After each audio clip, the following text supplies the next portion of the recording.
അത് വിട്ടു. അപ്പോൾ ഈ ഒരു ചുറ്റുപാടിൽ ചിറകരിഞ്ഞ അല്ലെങ്കിൽ നിങ്ങളെ ഭാഷ ഉണ്ടല്ലോ, പത്രഭാഷയിൽ പറഞ്ഞാൽ അങ്ങനത്തെ ഒരു വകുപ്പാണിത്. പിന്നെ അത് എന്തെങ്കിലും ചെയ്യുന്നു എന്ന് കാട്ടിക്കൂട്ടാനുള്ള പരിശ്രമങ്ങൾ നടക്കുന്നത്. ഒരു കാര്യങ്ങൾ നേരത്തെ അദ്ദേഹം പറഞ്ഞു, 9 പേരിൽ താഴെയുള്ള ആൾക്കാർ അറബികളാകണം, അതിൻ്റെ കൊടുക്കുന്ന അറബി അവിടെ നിയമം ഇപ്പോഴും വന്നിട്ടില്ല. അവിടെ ഉണ്ടാകുന്ന പ്രശ്നം എന്താ അറിയോ?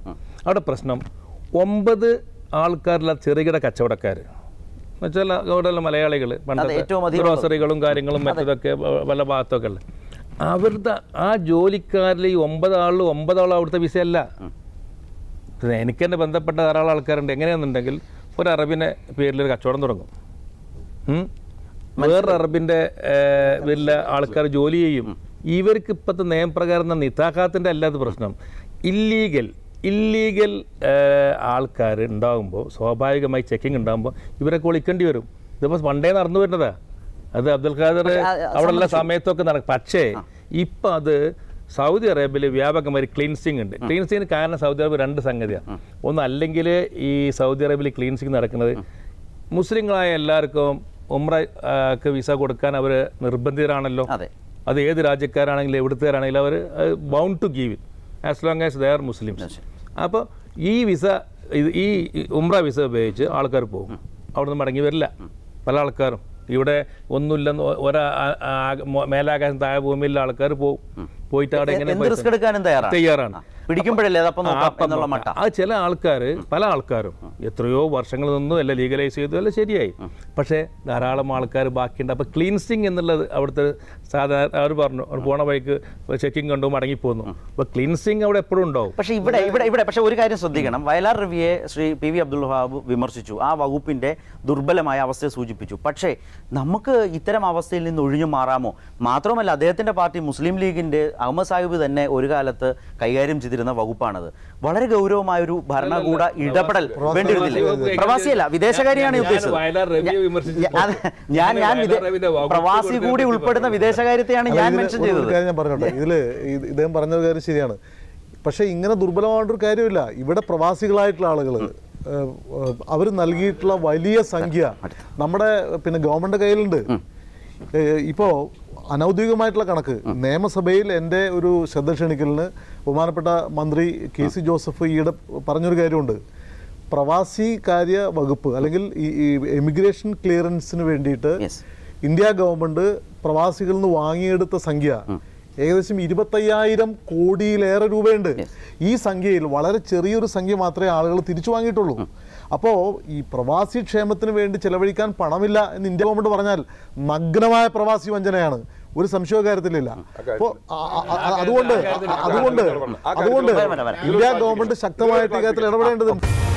പണ്ട് കാലത്ത് 1920 ബ്രിട്ടീഷുകാരൻ നമ്മുടെ ഇവിടെ നിന്ന് ഇന്ത്യക്കാർ അടിമപ്പണി ചെയ്യാൻ അവിടെ കൊണ്ടുപോയപ്പോൾ ആ നിയമം തന്നെ ഇപ്പോഴും നിലനിൽക്കുന്നു. ഇന്ത്യ മഹാരാജ്യത്ത് ശ്രീ വയലാർ രവി കഴിവുകെട്ട ഒരു മന്ത്രിയായിട്ട് ഞാൻ ഇവിടെ ഉന്നയിക്കുകയാണ്.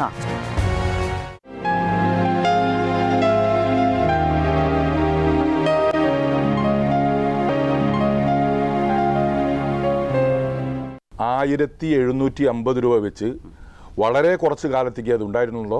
ബാക്കി 1983 ആയപ്പോൾ റിക്രൂട്ടിംഗ് ഏജൻസ് ഹാൻഡ് ഓവർ ചെയ്തു, ഡെപ്പോസിറ്റ് ഇല്ല. ഇങ്ങനെ ഒരു ഹ്യൂജ് ആയിട്ടുള്ള എമൗണ്ട് മിനിസ്ട്രി ഓഫ് ലേബർ ആയിരുന്നു, പ്രവാസി ആയിരുന്നില്ല. ഞാൻ നിരന്തരമായി പ്രൊട്ടക്ടർ ജനറലുമായിട്ട് ബന്ധപ്പെടുമ്പോൾ വളരെ ചെറിയൊരു എമൗണ്ട് ഉള്ളൂ, ഭൂരിപക്ഷം ആളുകളും റീഫണ്ട് എടുത്തിട്ടുണ്ട്. ഇതൊരു ഇമാജിനേറ്റഡ്, ഗവൺമെന്റിനെ സപ്പോർട്ട് ചെയ്യില്ല. India government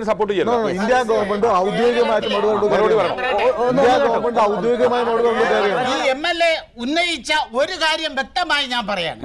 India മഹാരാജ്യത്ത് Shri Vayalar Ravi കഴിവുകെട്ട ഒരു മന്ത്രിയായിട്ട് ഞാൻ ഇവിടെ ഉന്നയിക്കുകയാണ്. 79 ഞാൻ പോയപ്പോൾ ഞാൻ 3000 രൂപയാണ് ഇമിഗ്രേഷനിൽ അടച്ചത്. ഞാൻ ആ പൈസ തിരിച്ചു വാങ്ങി. അപ്പോൾ ഈ 1770 രൂപ എന്നൊക്കെ പറഞ്ഞ് വെറും പച്ചക്കള്ളമാണ്. പിന്നെ മറ്റൊരു കാര്യം, നമ്മുടെ ബഹുമാനപ്പെട്ട MLA പറഞ്ഞ പോലെ നമ്മുടെ ഇവിടുത്തെ കൊണ്ടുപോകുന്ന കുടിയേറ്റ നിയമം പണ്ട് കാലത്ത് 1920 ബ്രിട്ടീഷുകാരൻ നമ്മുടെ ഇവിടെ നിന്ന് ഇന്ത്യക്കാർ അടിമപ്പണി ചെയ്യാൻ അവിടെ കൊണ്ടുപോയപ്പോൾ ആ നിയമം തന്നെ ഇപ്പോഴും നിലനിൽക്കുന്നു. പുതിയ സാഹചര്യത്തിൽ എന്ത് ചെയ്യണം എന്താണ് താങ്കളുടെ അഭിപ്രായം? ഇപ്പോഴുള്ള പ്രശ്നം അതല്ല. ഇപ്പോൾ ഈ സൗദിയിൽ ഈ പ്രശ്നം വന്നപ്പോൾ സൗദിയിൽ അവർക്ക് എന്ത് ചെയ്യണമെന്നുള്ള തീരുമാനിക്കേണ്ട അവിടുത്തെ ഗവൺമെന്റ്. നമുക്ക് ചെയ്യാൻ കഴിയുന്ന അവർക്ക് അവരുമായിട്ട് സംസാരിച്ച് എന്തെങ്കിലും സൊല്യൂഷൻ ഉണ്ടാക്കാനേ കഴിയും. മറ്റൊരു കാര്യം ഈ രീതിയിൽ തിരിച്ച് വരുന്നവരെ ചൂഷണം ചെയ്യാൻ കൂടെ ഇന്ത്യ ഗവൺമെന്റ് നേതൃത്വം കൊടുക്കുന്ന ഇന്ത്യൻ എയർലൈൻസ് ഇടുന്നു. അതിന് മാറ്റം വരണം.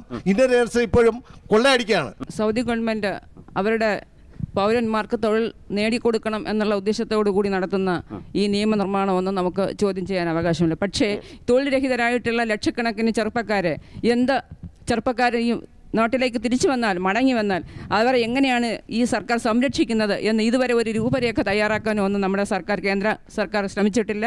അത് എങ്ങനെയാണ് അതിൻ്റെ രൂപരേഖ തയ്യാറാക്കേണ്ടതിനെ സംബന്ധിച്ച് സർവകക്ഷി യോഗം, അതായത് ബന്ധപ്പെട്ട രാഷ്ട്രീയ കക്ഷികളെല്ലാം ചേർന്ന് ഒരു തീരുമാനമെടുത്ത് അതിനൊരു പരിഹാരം ഉണ്ടാക്കണമെന്നാണ് എനിക്ക്. അതൊരു നല്ലൊരു സജഷനാണ്. നമ്മളെപ്പോഴും ഇവിടെ ഈ പ്രതിസന്ധി ഘട്ടത്തിൽ മാത്രമേ ഇത്തരം ചർച്ചകൾ നടക്കാറുള്ളൂ.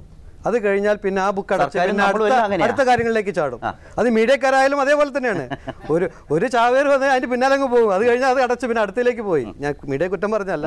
പക്ഷേ ഇതിന് സൊല്യൂഷൻ കാണുക എന്നുള്ളത് വളരെ ഇമ്പോർട്ടൻ്റ് ആണ്. നിങ്ങളൊരു കാര്യം മനസ്സിലാക്കണം. NRE എന്ന് പറയുമ്പോൾ കേരളത്തിലെ ഗവൺമെൻറ്റിനും ഇന്ത്യൻ ഗവൺമെൻറ്റിനും ആവശ്യമില്ലാത്ത ഒരു ചവറാണിത്. സത്യമാണ് ഈ പറഞ്ഞാണ് സത്യം. NRE അല്ല, നാറിയാണ്. കാരണം എന്താ പറഞ്ഞാൽ NRE എന്ന് പറഞ്ഞിട്ട് ഇവിടെ ഒരു സ്കൂളിലും കോളേജിലും ഒരു കോട്ടയുണ്ട്. കൊല്ലുന്നതാണ് ആ സംഭവം. അത് നിങ്ങൾ മനസ്സിലാക്കിയെടുക്കേണ്ട കാര്യമാണ്. അതായത് ഒരു പാവപ്പെട്ട ജോലിക്കാരൻ അവിടെ 1000 റിയാൽ വെച്ച് ശമ്പളം ഉണ്ടാക്കിയിട്ട് അവൻ്റെ മകൻ ഒരു എഞ്ചിനീയറിംഗ് എടുക്കാൻ കഴിയില്ല. കാരണം NRE ആയി പോയതിൻ്റെ പേര് ഇവിടെ 50 ലക്ഷം രൂപ കൊടുക്കണം. അവൻ്റെ മകൻ ഒരു ഡോക്ടർ ആകണമെങ്കിൽ 1.5 കോടി ഇവിടെ കൊടുക്കണം. അത് ഒഫീഷ്യലാണ്. ഡോക്ടർ സിദ്ദിഖ് അഹമ്മദ് ഇവിടെ മലയാളികളടക്കം കാണുന്ന NRI എന്ന് പറഞ്ഞാൽ അതൊരു ഡോക്ടർ സിദ്ദിഖ് അഹമ്മദും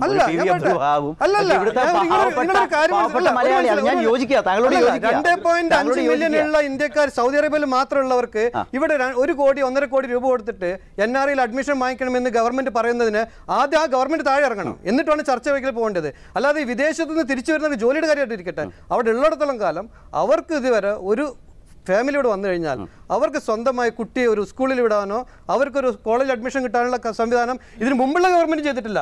നിങ്ങൾ കൂടിയിട്ടാണ് പറയുന്നത്. ഇതിന് മുമ്പുള്ള ഗവൺമെന്റ് ചെയ്തിട്ടില്ല. ഇപ്പോഴത്തെ ഒരു മിനിറ്റ് ഞാൻ ഇവിടെ മുഖ്യമന്ത്രി ഉമ്മൻചാണ്ടി ഏറ്റെടുത്തപ്പോൾ ആദ്യമായിട്ട് ഞാൻ ഇവിടെ തിരുവനന്തപുരത്ത് വന്നിട്ട് അദ്ദേഹത്തിന് സമർപ്പിച്ച ഒരൊറ്റ കത്തതാണ്. കത്തല്ല, ഒരു അപ്ലിക്കേഷൻ ഉണ്ടാക്കി ഫുൾ സ്റ്റഡി ചെയ്തിട്ട് കൊടുത്തിട്ട് പറഞ്ഞു NREകൾക്ക് വേണ്ടി നിങ്ങളൊരു യൂണിവേഴ്സിറ്റിയോ കോളേജോ തുടങ്ങി തരണം കേരളത്തിൽ. അതിൽ ഞങ്ങൾ NRE സൗദി അറേബ്യയിൽ നിന്ന് മാത്രമല്ല മൊത്തം ഫോറിനേഴ്സിൽ നിന്ന് 5 ലക്ഷം രൂപ വാങ്ങി ഞങ്ങളത് നടത്താം. എന്നിട്ട് അവരുടെ ഒരു കുട്ടികൾക്കോ 2 കുട്ടികൾക്കോ അതിൽ അഡ്മിഷൻ ഫ്രീ ആയിട്ട് കൊടുക്കാം. അപ്പോൾ അവർക്ക് ബാധ്യതയില്ലാതെ അവർക്ക് അവരുടെ മക്കൾക്കോ പേരെ കുട്ടികൾക്കോ അവിടെ അഡ്മിഷൻ കിട്ടുമെന്ന് പറഞ്ഞു.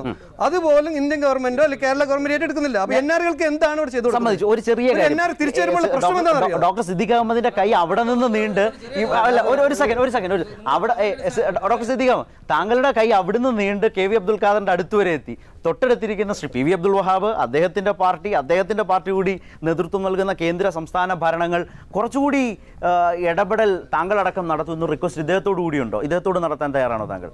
വഹാബക്ക, ഞങ്ങൾ ഒരുമിച്ച് ഇതിനെപ്പറ്റി ചർച്ച ചെയ്തിട്ട് ഒരു കോളേജ് തുടങ്ങാമെന്ന് പറഞ്ഞതാണ്. NREകൾക്ക് വേണ്ടി ചുരുങ്ങിയ ചാർജിൽ, അതായത് 5 ലക്ഷം രൂപയിൽ കൂടുതൽ ചാർജ് ചെയ്യാതെ തന്നെ വിവിധ സൗകര്യം ചെയ്തു കൊടുക്കാമെന്ന് തീരുമാനിച്ചതാണ്. പക്ഷേ അതിന് ഗവൺമെന്റ് ഇവിടെ പറയുന്നത് 75% ഇവിടെ ഉള്ളവർക്ക് അഡ്മിഷൻ കൊടുക്കണം, 25% NRE കൊടുക്കണം, അതും 10 ഇരട്ടി ചാർജ് വാങ്ങിക്കണം. ഈ ഗവൺമെന്റ് ഒഫീഷ്യലായിട്ട് ഓർഡർ കൊടുത്തിട്ടുള്ളതാണ്. NRE പേര് വന്ന് വിദേശത്ത് ജോലി എടുക്കണമെങ്കിൽ അച്ഛൻ ഫോറിനിലാണെന്നെങ്കിൽ അവരെ കൊണ്ട് 10 ഇരട്ടി വാങ്ങിക്കണം. ഇത് ഏത് ന്യായമാണ്? ഒരു വലിയ വിവേചനം നേരിടുന്നു. എയർപോർട്ട് മുതൽ ചൂഷണമാണ്. കേരളത്തിൽ പുറത്തെത്തുന്നതിന് മുമ്പ് ചൂഷണം തുടങ്ങുകയാണ്. നിങ്ങൾ തുടങ്ങിക്കൊള്ളൂ. അല്ല, കേരളത്തിൽ കഴിഞ്ഞ ഗവൺമെന്റ് ഈ കാര്യത്തിൽ കുറച്ചുകൂടി മാന്യത പൂർണ്ണമായിട്ട് നിലപാട് സ്വീകരിക്കുകയും പ്രവാസികൾക്ക് വേണ്ടി ഒരു ക്ഷേമ പദ്ധതി ഉണ്ടാക്കുകയൊക്കെ ചെയ്ത ഗവൺമെന്റാണ്. അതിൽ പിന്നെ പൂർണ്ണമാണെന്ന് ഞാൻ പറയുന്നില്ല, പോരായ്മകൾ പരിഹരിക്കേണ്ടതുണ്ട്. ഇപ്പൊ സ്വാശ്രയ നിയമത്തിൽ പ്രവാസിയായി പോയാൽ 50 ലക്ഷം കൊടുത്താലേ സീറ്റ് കൊടുക്കുമെന്ന നിയമത്തിൽ പറഞ്ഞിട്ടില്ല. എല്ലാവർക്കുമുള്ള സംഭരണവും കോട്ടയാണ്, സ്പെഷ്യലാണ്, അത് കൂട്ടിക്കുഴക്കുകയാണ്.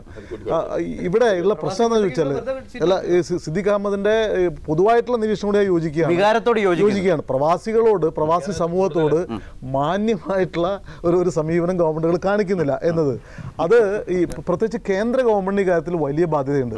സംസ്ഥാന ഗവൺമെന്റിന് ബാധ്യത ഞാൻ പറയുന്നത്, കേന്ദ്ര ഗവൺമെന്റിന്റെ ബാധ്യത നിർവഹിക്കുന്നില്ല. നമ്മൾ രാഷ്ട്രീയം ഇടപെടരുത്. ഇപ്പൊ നേരത്തെ അല്ല നമ്മൾ രാഷ്ട്രീയപരമായി കാണുന്നത്. ഇപ്പൊ ഞാൻ ഒരു പ്രവാസി മന്ത്രിയെ പറ്റിയോ അല്ലെങ്കിൽ വിദേശകാര്യമന്ത്രിയെ പറ്റിയോ പേഴ്സണലായിട്ട് കുറ്റം പറയേണ്ട ഒരു അവസ്ഥയല്ല. എംബസികളും അല്ലല്ല അവർ ഇൻഡിവിജ്വൽ ആയിട്ടുള്ള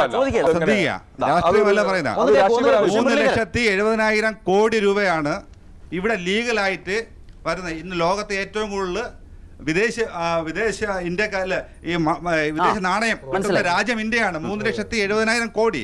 2ാം സ്ഥാനത്താണ് ചൈന. ഇത്രയും കാശ് അയച്ചു ഇവിടുത്തെ സമ്പദ്ഘടന താങ്ങി നിർത്തുന്ന പ്രവാസിക്ക് വേണ്ടി എന്തെങ്കിലും ഗവൺമെന്റ് ചെയ്യണ്ടേ? മന്ത്രാലയം, വിദേശകാര്യ മന്ത്രാലയം, നമ്മുടെ എവിടെയാണ് പോകുന്നത്? എംബസിയെ പറ്റി പറഞ്ഞു, ഏതോ ഒരു മഹാൻ അവിടെ ഇരിപ്പുണ്ട് സഹായിക്കുന്നു പറഞ്ഞത്. ഇത്രയും മലയാളികളുള്ള, ഇത്രയും ഇന്ത്യക്കാരുള്ള ഈ സൗദി അറേബ്യയിൽ സാധാരണ ഒരു ചെറിയ രാജ്യത്തിലുള്ള എംബസി സംവിധാനം മാത്രമേ ഈ സൗദി അറേബ്യയിലുള്ളൂ. ഇപ്പോഴാണ് ഈ പ്രശ്നം ഉണ്ടായപ്പോൾ ഒരു ആശ്വാസ കേന്ദ്രം എവിടെ തുടങ്ങുന്നു? ദമാമിൽ തുടങ്ങുന്നു. നാണമില്ല കാര്യങ്ങൾ പറയാൻ വേണ്ടി. ഇതിനെയൊക്കെ എന്തിനാ സപ്പോർട്ട് ചെയ്യുന്ന? ഒരു സെക്കൻഡ് ഇവിടെ, ഇത് രാഷ്ട്രീയമല്ല പറയുന്നത്.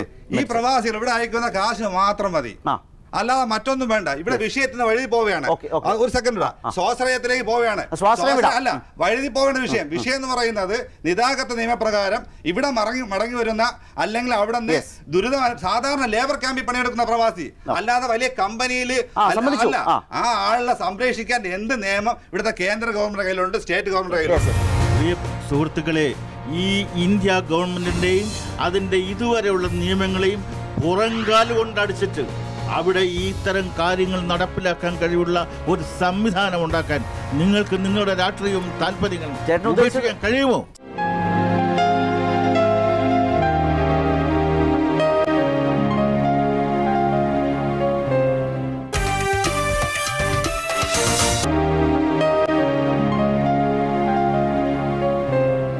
ഞാൻ ഈ പ്രവാസി രംഗത്ത് പ്രവർത്തിക്കുന്ന ഒരാളാണ്. 1970 മുതലുള്ള ഗൾഫിൻ്റെ അനുഭവങ്ങൾ എനിക്കുണ്ട്. സത്യം പറഞ്ഞാൽ ഈ പറഞ്ഞ ബഹുമാന്യ വ്യക്തികൾ ഇതിൽ കക്ഷി രാഷ്ട്രീയം പാടില്ല, നീതിയോടടുത്ത് നിൽക്കണം എന്ന് പറഞ്ഞത് സത്യമാണെങ്കിൽ, പ്രിയ സുഹൃത്തുക്കളെ, ഈ ഇന്ത്യ ഗവൺമെൻറ്റിൻ്റെയും അതിൻ്റെ ഇതുവരെയുള്ള നിയമങ്ങളെയും പുറങ്കാല് കൊണ്ടടിച്ചിട്ട് അവിടെ ഇത്തരം കാര്യങ്ങൾ നടപ്പിലാക്കാൻ കഴിവുള്ള ഒരു സംവിധാനം ഉണ്ടാക്കാൻ നിങ്ങൾക്ക് നിങ്ങളുടെ രാഷ്ട്രീയവും താല്പര്യങ്ങളും ഉപേക്ഷിക്കാൻ കഴിയുമോ? ചേട്ടൻ ഉദ്ദേശിച്ച സൗദി അറേബ്യയിൽ പോയി പറയുന്ന, അതായത് ഒരു പ്രവാസി എന്നുള്ള നിലയിൽ ഇന്ത്യ ഗവൺമെന്റിനോട് അതിന് ഉപമിക്കാൻ, അനുഭവമുള്ളവന് ഉപമിക്കാൻ നല്ല ഒരു വാക്കിന്റെ സ്ഥലത്തെ അത്രയ്ക്ക് വൃത്തികെട്ട ഒരു ഗവൺമെന്റ്, കേന്ദ്ര ഗവൺമെന്റ് സംവിധാനമാണ് ഈ വിഷയത്തിൽ ഇവിടെ ഉള്ളത്. അതിനെ തീണ്ടി പറയാൻ അപ്പോഴവന്റെ രാഷ്ട്രീയത്തിന്റെ ഈ കൊക്കിൽ ഉടക്ക് വരും. ഒരു രാഷ്ട്രീയവുമില്ലാതെ ഇന്ത്യ ഗവൺമെന്റ്. ഒരു കാര്യം കൂടെ പറഞ്ഞോട്ടെ, ഈ 1984 പിന്നെ ചന്ദ്രശേഖരൻ പ്രധാനമന്ത്രിയായിരുന്നപ്പോൾ വിദേശ നാണയ ശോഷ്യം വന്നിട്ട് മുട്ടുകാലിലിഴഞ്ഞ് നിന്ന ഇന്ത്യ ഇന്ന് എങ്ങനെ ഉയരത്തിലെത്തി? 11 വർഷം UAE-ലുണ്ടായിരുന്നു. അവിടെ നിന്ന് 2007 ഔട്ട് വാസ് വന്ന സമയത്ത് കയറിപ്പോന്ന്. പിന്നെ രണ്ടാമത് ഒരിക്കൽ പോയി. ഇപ്പം എൻ്റെ മോനും അവിടെയുണ്ട്. ഇവിടെ മലയാളി സംഘടനകളെന്നുള്ള 3-4 സംഘടന ഞങ്ങളെ വീട്ടിൽ വന്ന് ഓരോ പ്രാവശ്യവും പൈസ പിരിച്ചിട്ട് ഇപ്പം അവരെ പറ്റി ഒരു അറിവുമില്ല. മലയാളി സംഘടനകൾ നമ്മൾ വെളിയിലായിരിക്കുന്ന സമയത്ത് വീടുകളിൽ വന്ന് വീട്ടിലുള്ള വയസ്സായ ആളുകളിൽ നിന്ന് ഇങ്ങനെ മലയാളി അസോസിയേഷൻ ചേരാനുണ്ട്, ഫോട്ടോയും വാങ്ങിക്കും, പൈസയും വാങ്ങിച്ചു. പിന്നെ അവരെ ഇതുവരെ കണ്ടിട്ടില്ല. അതായത് മലയാളികളുടെ സഹായത്തിന് മലയാളി സംഘടനകളും ഇല്ലാന്നാണോ? ഇല്ല, ഗൾഫ് രാജ്യങ്ങളിലുണ്ട്. ഇവിടെ വന്ന ആൾക്കാരെ പറ്റിച്ചോണ്ട് ഗൾഫ് രാജ്യങ്ങളിൽ ഒരുപാട് സഹായത്തിന് മലയാളികളുണ്ട്. പ്രവാസികളെ തിരിച്ചു വരുന്നവരെ, കൂട്ടമായി വരുന്നവരെ എങ്ങനെ പുനരധിവസിപ്പിക്കാം എന്ന് ഇവിടുത്തെ ഗവൺമെന്റുകൾ ആലോചിക്കണം, അതിനുള്ള സംഘടനകൾ ആലോചിക്കണം, അതിനുള്ള സംവിധാനങ്ങൾ ആലോചിക്കണം. അങ്ങനെ വലിയ തോതിൽ പ്രവാസികൾ മടങ്ങി വരും സൗദി അറേബ്യയിൽ നിന്നൊരു തോന്നൽ താങ്കൾക്കുണ്ടോ? എനിക്കുണ്ട്. എനിക്ക് ഞാനൊരു പഞ്ചായത്ത് പ്രതിനിധിയാണ്. എനിക്കറിയാം അതുമായിട്ട് ബന്ധപ്പെട്ടുള്ള കാര്യങ്ങൾ.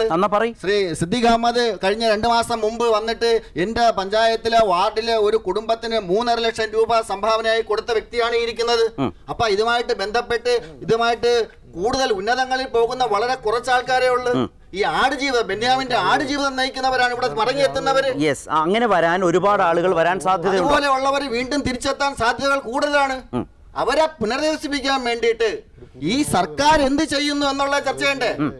ആരും കൊണ്ടായിട്ട് ഞങ്ങൾ ആടുജീവിതത്തിന് വരുന്നതാണ് ക്ഷണിച്ചോന്നല്ല കൊടുത്തിട്ട് അവിടെ പോയി പലരും പെട്ടിട്ടുണ്ട്. സത്യമാണ്, കഷ്ടപ്പെടേണ്ടത് നമ്മളൊക്കെ നമ്മളാൽ കഴിയുന്ന രൂപത്തിൽ അവർ സഹായിക്കുന്നുണ്ട്, കഴിയുന്ന രൂപത്തിൽ.